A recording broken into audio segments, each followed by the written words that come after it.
Bonjour tout le monde, je vais faire le problème 2 de l'intra de l'hiver 2020.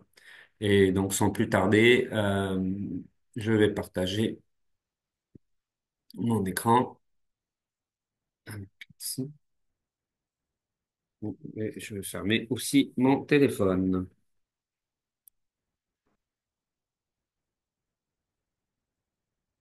OK. Donc normalement ici, vous êtes capable de voir mon écran sur lequel je vais zoomer. Donc répondez aux questions suivantes et justifiez vos réponses par les calculs appropriés. Donc, quand nécessaire, bien sûr. La première question, c'est compléter ces affirmations en lien avec le concept du cours ou les concepts du cours. Le lieu des racines permet d'observer l'effet du gain variant de à sur les valeurs de d'un système. Et on le sait que le lieu des racines, on fait varier le gain k de 0 à plus l'infini et on garde l'influence sur les valeurs des pôles de la FTBF, donc la fonction transfert en boucle fermée. Donc, c'est très important de dire on peut dire la fonction transfert ou juste dire la boucle fermée. C'est très important de préciser que c'est la boucle fermée. Si vous ne précisez pas que c'est la boucle fermée, ben malheureusement, la réponse est fausse. Une ligne de zéro dans le tab de Routh-Hurwitz indique que le système possède un polynôme, donc il y a désormais une symétrie par rapport à l'axe. En plus de la symétrie par rapport à l'axe. Donc, la symétrie d'origine qu'on avait dans un lieu des racines, c'est par rapport à l'axe des réels. Donc, on peut déjà mettre ça là. Et là, on vous dit, le tableau de Rutherford indique que possède un polynôme pair ou un polynôme auxiliaire. C'est le même nom. En fait, c'est un polynôme du type Sn plus alpha où n est un nombre pair. OK? Euh, Ça, c'est le plus simple que vous pouvez avoir. Donc, il y a désormais une symétrie par rapport à l'axe. Alors, si vous vous rappelez bien, dans une de mes vidéos, je vous ai dit que le polynôme pair implique généralement une symétrie par rapport à l'origine. OK? Donc, si j'ai un pôle ici, j'ai un pôle ici. OK? Et si j'ai un pôle ici, ben, j'ai un pôle ici.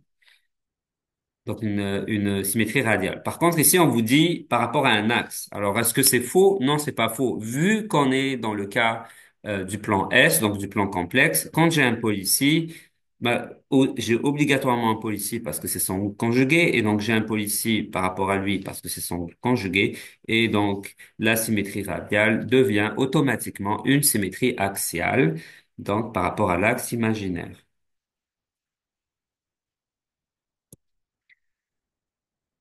Excellent. Donc, on va passer à la prochaine figure. La figure suivante est la réponse temporelle d'un système avec une entrée échetant unitaire. En se basant, oups, c'est un peu trop gros. Je vais mettre ça. OK. En se basant sur cette figure, répondez aux questions qui vont suivre. Avant même de voir les questions, je vais analyser un tout petit peu parce qu'on a quelques informations ici qui sont importantes. On vous donne un dépassement en pourcentage. D égale 6,02%. Ça veut dire c'est 0,0602 en absolu. On vous donne un temps ici où le dépassement arrive. Donc ça, c'est le temps de montée, 1,4 secondes. On vous donne aussi le temps settling time, c'est le temps de réponse qui est à 2 secondes. Même si vous connaissez pas le mot en anglais, vous voyez ce qui arrive ici. On a là où la fonction se stabilise et on a au fait l'espace autour qui est le plus ou moins quelque chose là qu'on a l'habitude. Puis ici, on rentre sans jamais en ressortir. Donc, c'est le temps de réponse. Ce qu'on voit ici, c'est qu'il faut juste regarder, est-ce que ça, c'est un plus ou moins 2%, un plus ou moins 5%. On voit que ça, c'est 10. OK, 5%, 5% de 50, ça serait 2,5. Et donc là, si je fais 10, ça c'est 5, 2,5, c'est ça. Vous voyez que ça, c'est plus petit que 2,5. Donc c'est un plus ou moins 2%. Si vous aviez répondu plus ou moins 5%, c'est pas la fin du monde non plus. Tant que vous spécifiez, c'est quoi? On continue. Serait-il possible d'approximer ce système avec un ordre 1 ou un ordre 2? Pourquoi? Ben, on va regarder ici. Ben, il est évident que ceci, c'est une réponse d'un système d'ordre 1 sous-amorti. On a un dépassement, donc zeta est entre 0 et 1. Donc, alors que le système d'ordre 1 n'a pas de dépassement. Donc, il y a dépassement.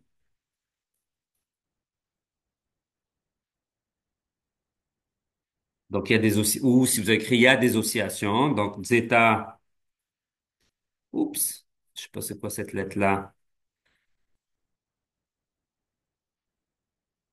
Zeta est entre 0 et 1. OK? Donc, c'est un système oscillant, sous-amorti, d'ordre 2. OK. Vous auriez pu aussi rajouter que ici, la tangente est nulle ou la pente est nulle. On a plein d'informations qui nous donnent que c'est un système d'ordre 2, mais aussi c'est un système d'ordre 2 oscillant. OK. En vous basant sur l'approximation choisie à la sous-question précédente sur la figure ci-haut, trouvez les fonctions de transfert ou la fonction de transfert du système ainsi que la valeur de ses paramètres. Je vais venir aller chercher toutes les informations que j'ai ici. Donc, ils veulent que je trouve la fonction de transfert. Premièrement, je sais que c'est un système d'ordre 2. Donc, la fonction de transfert sera sous la forme standard d'un gain K, qui est le gain statique, oméga n carré sur S carré plus 2 zeta oméga n S plus oméga n carré. OK? Donc, à la base, ce qu'il faut chercher, c'est toutes ces valeurs-là. Euh, donc là, on va commencer. On avait le temps de réponse à 2%, qui est égal à, égal à, c'était combien? Pardon, à 2 secondes, qui est égal à 2 secondes. OK? Si on voit je l'ai ici, la table des formules, on vous dit que le temps de réponse, donc dans vos équations, on vous dit que le temps de réponse à 2%, c'est 4 fois la constante de temps. On vous dit aussi un peu plus bas, au fait, juste plus haut, que la constante de temps, c'est 1 sur zeta oméga n. Ça veut dire que euh, taux, c'est mon temps de réponse sur 4, OK? Qui est égal à, donc réponse sur 4, donc ça donne 2 sur 4, donc un demi. Donc un demi est égal à 1 sur zeta oméga n, et donc zeta oméga n égale 2. Great. On a déjà ce qui remplit cette partie-là. Par la suite, il faut aller trouver zeta. Alors, vous avez plusieurs façons de trouver zeta. Vous pouvez directement mettre la grosse formule qui vous donne que zeta, c'est ln, valeur absolue de ln d sur oméga à l'infini. Ici, oméga à l'infini, on l'a d'ailleurs. J'ai oublié de vous le donner. Ici, oméga à l'infini est 50. Donc, vous pouvez me faire cette formule-là. Donc, racine de p carré plus ln d sur oméga à l'infini au carré. N'oubliez pas que c'est d la vraie valeur, donc c'est 0,06 et non pas 6. OK? Par la suite, là, ça va vous donner des états. Donc, on a besoin de calculer des états. L'autre option, c'est de faire que on a le temps de monter. Hein? Donc, vous avez une autre option, c'est le temps de monter, vous l'avez. Je pense que c'était on n'a pas le temps de monter, on a juste le temps de pic. Ouais. Donc le temps de pic, si je regarde mes formules, le temps de pic, c'est pi sur oméga d. Et vous le voyez que oméga d, on sait que oméga d, c'est oméga n sur racine de 1 moins zeta carré. OK? Donc, le temps de pic, c'était 1,4. OK, ça vous donne oméga d, ça vous donne oméga d ici. Vous avez zeta oméga n. Donc, vous avez une équation ici qui vous permet de trouver l'information. La plus facile, ça serait d'utiliser la grosse formule qui donne zeta. OK? Donc, je vais pas la réécrire, vous l'avez sur vos notes. En calculant zeta, il y a plusieurs façons de trouver zeta. En calculant zeta, ça vous donne 0,66.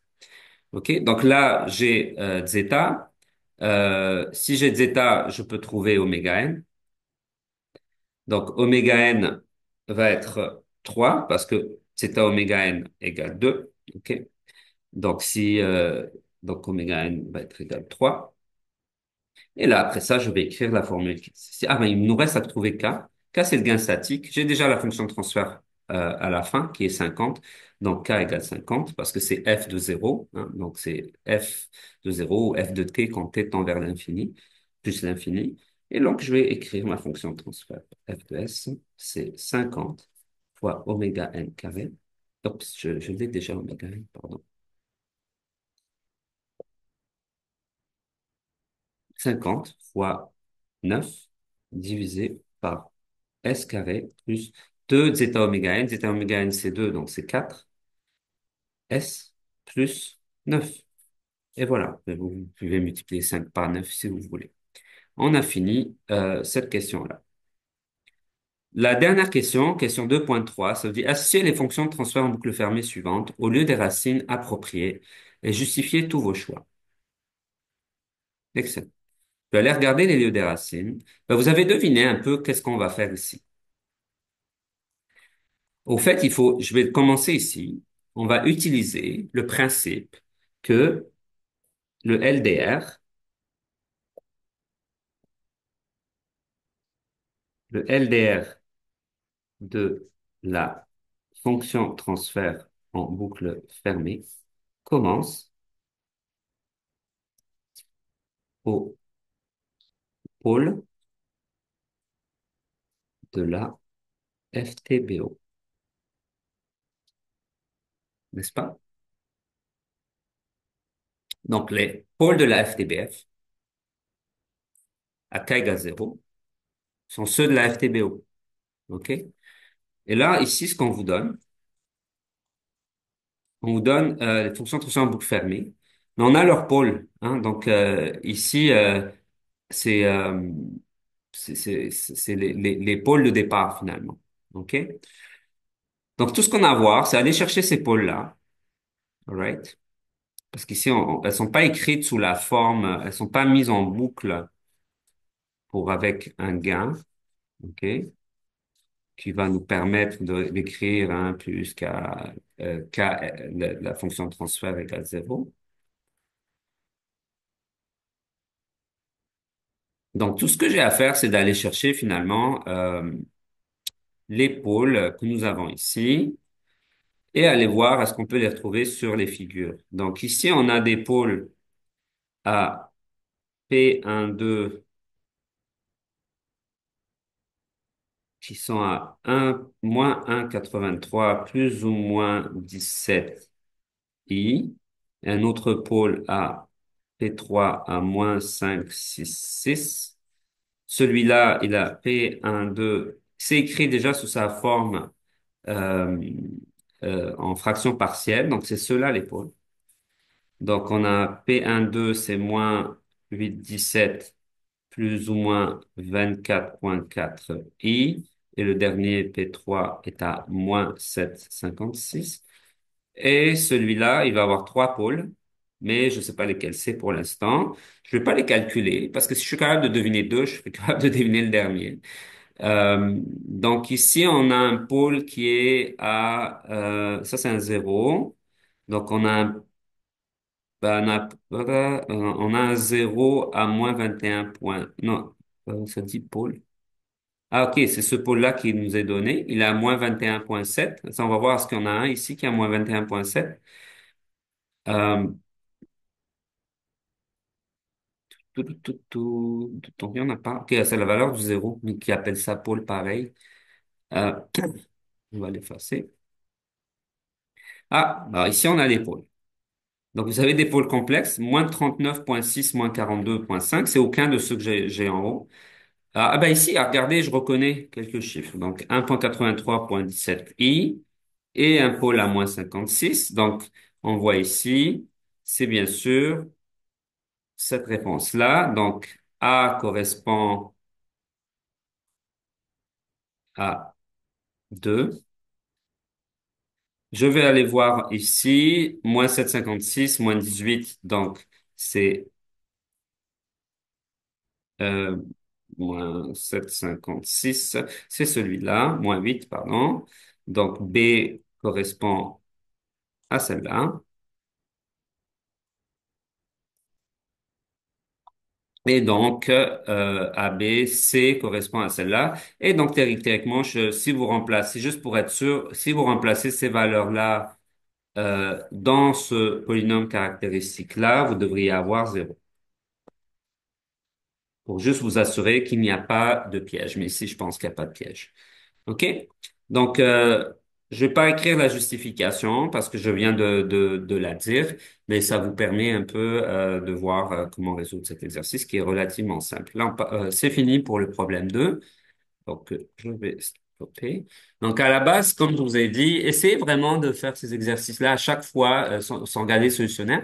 Puis, si vous avez fait une erreur, essayez de revoir pourquoi l'erreur que vous avez faite, où est-ce que vous n'avez pas compris. Si moi, j'ai fait une erreur, donc, tout simplement m'écrire un courriel, puis je vais essayer de corriger le tir. Donc, bonne journée.